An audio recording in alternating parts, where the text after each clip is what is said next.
आहेत. सुरुवातीला हा माणूस पेरियार फार खटकतो आणि नंतर असं वाटायला लागतं की म्हणजे आपला असं ना न्यूट्रल आणि असा अनबायस पर्स्पेक्टिव्ह होतो की जो पेरियार यांचे विचार सुरुवातीला खटकतात, मात्र नंतर ते वाचकाला कोणत्याही एका बाजूकडे झुकू न देता न्यूट्रल बनवतात.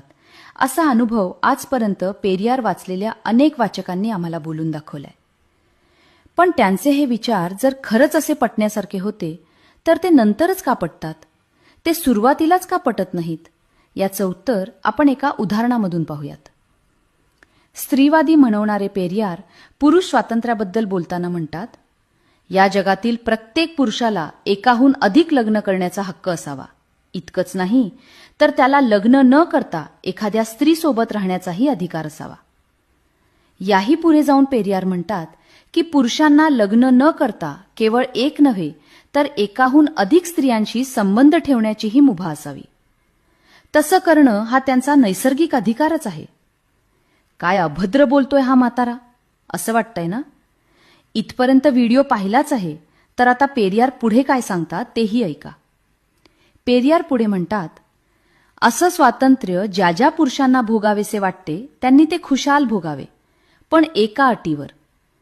त्यांनी अगदी त्याच प्रकारचं स्वातंत्र्य किंचितचाही फरक न करता आपल्या घरातील स्त्रियांनाही देण्याची तयारी ठेवावी. ज्या पुरुषांची तशी तयारी असेल त्यांनाच ते स्वातंत्र्य उपभोगण्याचा नैसर्गिक अधिकार आहे, बाकी लोकांना नाही. काय मग, मेंदूला झिंझिण्या आल्या ना?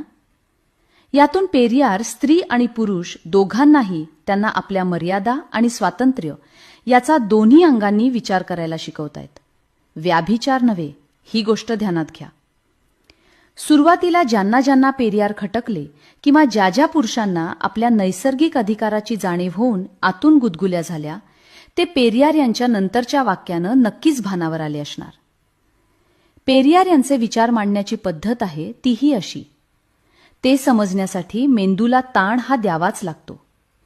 उगाच नाही त्यांना दक्षिण भारताचे सॉक्रेटिस म्हणत. पेरियार यांच्याविषयी आज भारतीय लोकांमध्ये जी काही मिथके आहेत ती पेरियार यांचे असेच विचार अर्धवट वाचणाऱ्यांकडून किंवा इकडच्या तिकडच्या पोस्ट फॉरवर्ड करणाऱ्यांकडून पसरवली गेली आहेत.